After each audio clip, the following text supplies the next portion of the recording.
Hey everybody, thanks for tuning in to our blogging income report for the month of February.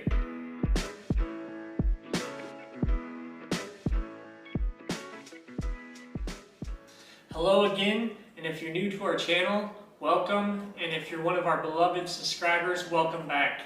So as I mentioned earlier, this is our metrics tracking and blog income report for our 7-month-old blog, Blogging Money Life. But before we get started, I want to go ahead and give you a little background on us. So about a year and a half ago, Jazz and I realized that we were starting to fall into this same old boring work-life routine, and we decided it was time to start mixing things up. Together we had this idea that we could start a blog and move abroad and blog about the whole process. The basic concept was to turn our dream into a reality and offer support through our blog to anyone who wanted to do something similar. So while Jazz is an expert blogger who's been creating and running blogs for over 10 years, I'm still brand new to this. So after we launched in August, Jazz has been providing a whole lot of great content on our blog about building, growing, and monetizing a blog. And I'm on the back end running the day-to-day procedures and learning along the way. That's enough about us for now. If you're interested in learning more about how we moved abroad, I'll drop a card to the We're Moving to Costa Rica update series. You can check it out. And I say it's time we get into the numbers. All right, thanks again for tuning in. Let's run through the metrics. We're going to start things off with our social media key performance indicators and kick off with YouTube. At the end of February, our YouTube channel has a total of 490 subscribers. That's a growth of 37 subs, but that growth rate is down 14% from January. Lifetime views sits at 19,915, just under 20,000, but I think we'll hit that mark by the end of the day. Monthly views came in at 2,380. Down 15% from the previous month. Most of our views come directly from YouTube, but typically we get about a quarter of our views from external sources such as blog posts and sharing on social media. External source views are sitting at 6.2, down 23% from our average. Lifetime hours sit at 1,471. We have a daily average of about 7 hours, so I'd say before the end of the week we will hit the 1,500 watch hour mark. We came in with 208 watch hours in February, which is down 26% from January. We have a record-breaking month for impressions, 34,133. This is up 15% from January. Click-through rate holds strong at 4%. Average view duration is still sitting above 5 minutes. We were able to keep pace with our normal production, releasing 4 videos this month, putting out 1 new video every Wednesday. And the age of our channel is 12 months old, 1 year this month. So, if you take a step back and look at this metric tracking sheet as a whole, you're going to notice a lot of numbers in the red. At first, this was a little disappointing to me because, of course, I want to see our YouTube channel improve every month. But what didn't quite make sense is how we could have a record-breaking impression score and an average click-through rate and still be down 15% of our monthly views from last month. At first, I thought this had to do with a lack of content promotion on external sources. Remember, this metric is down 23% from January. But then I realized this couldn't be the issue because this metric is already factored into monthly views. That's when I remembered that February is a short month, and this year it has 14% fewer days than January. So now, when I compare the average view per day on both months, 89 views per day in January and 85 views per day in February, the growth rate between these two averages to be a negative 4%. Negative 4% is still not a positive number, but it's significantly better than the negative 14% I was originally factoring into growth. Not to mention, January was just an exceptional month overall. All right, let's head down to Instagram. We finished last month with 1,005 followers. That's a net loss of 4. We posted 7 times to our account, which generated 723 impressions, turning into 45 profile visits, resulting in 7 clicks or visits to our website. Facebook has shown slow but steady growth over the past few months. We now have 75 followers, 65 page likes. We posted 5 times to our account. I honestly don't have much to say about Pinterest. I'll pause here for a little bit so you can look at the numbers.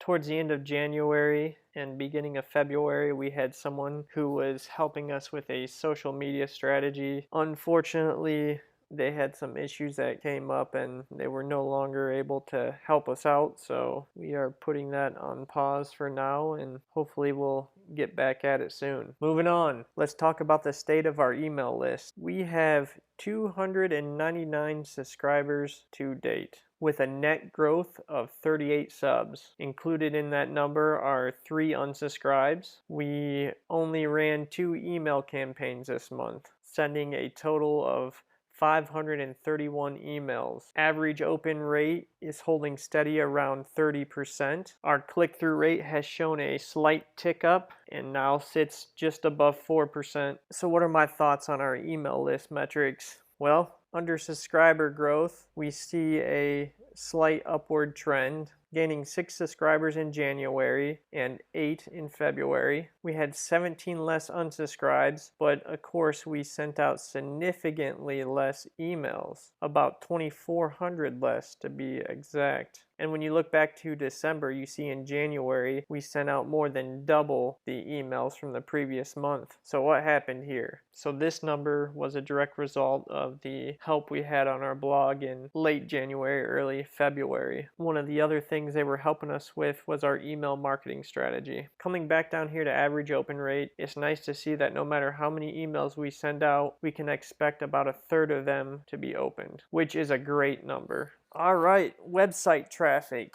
the meat and potatoes, or for all the vegetarians out there like my wife, the rice and beans. Before getting into these numbers, the first thing I notice is a lot of red all the way down the board. First, I'm going to run through these numbers and then we can try to figure out what's going on. We launched our blog in August of 2021 and we are now 7 months old. We publish new content at least twice a week and we now have 48 articles on our blog.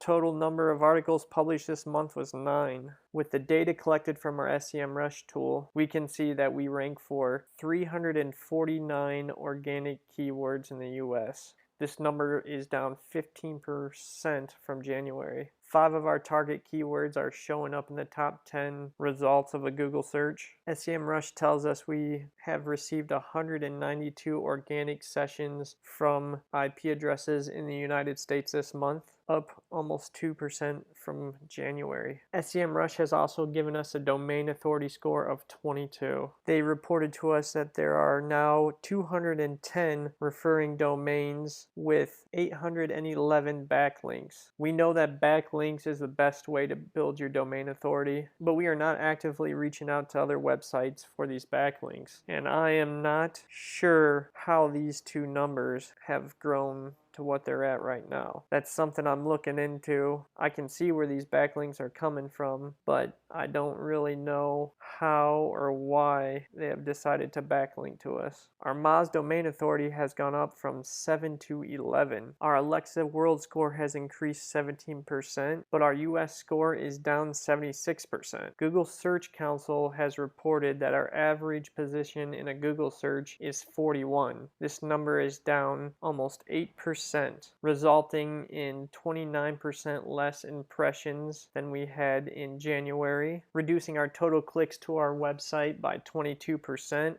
and our average click-through rating has seemed to suffer as well, down to 1.4%. Using Google Analytics, we can see that we received 708 visitors to our website. 684, the majority of those visitors, are new visitors who have never been to our website before. You can see here that 105 of those users are visitors who have already been to our website at least once, which gives us a 15% sticky rate. Total page views are down 53%, sitting just over 1,700. Sessions are down 34%, coming in at 867. Our session duration has dropped over 30 seconds, down 27%. Bounce rate is at 50%. There's a major correction going on there, and I'll discuss that in a little bit. Direct traffic represents the visitors who type in our exact domain when they come across our site. 122 visitors represents 17% of our total, which happens to be a very similar number to our returning users. Organic traffic accounts for 74% of our total. This number represents how likely we are to show up in a Google search and gives us a good indicator of our discoverability. 45 of our sessions this month came from social media traffic. This number is down 60% from the previous month, which is in line with what I mentioned earlier about us not promoting our content on social media this month. Promoting your content over social media is a great way to drive traffic. Google traffic search represents 74% of our total traffic, comes in at 529, which is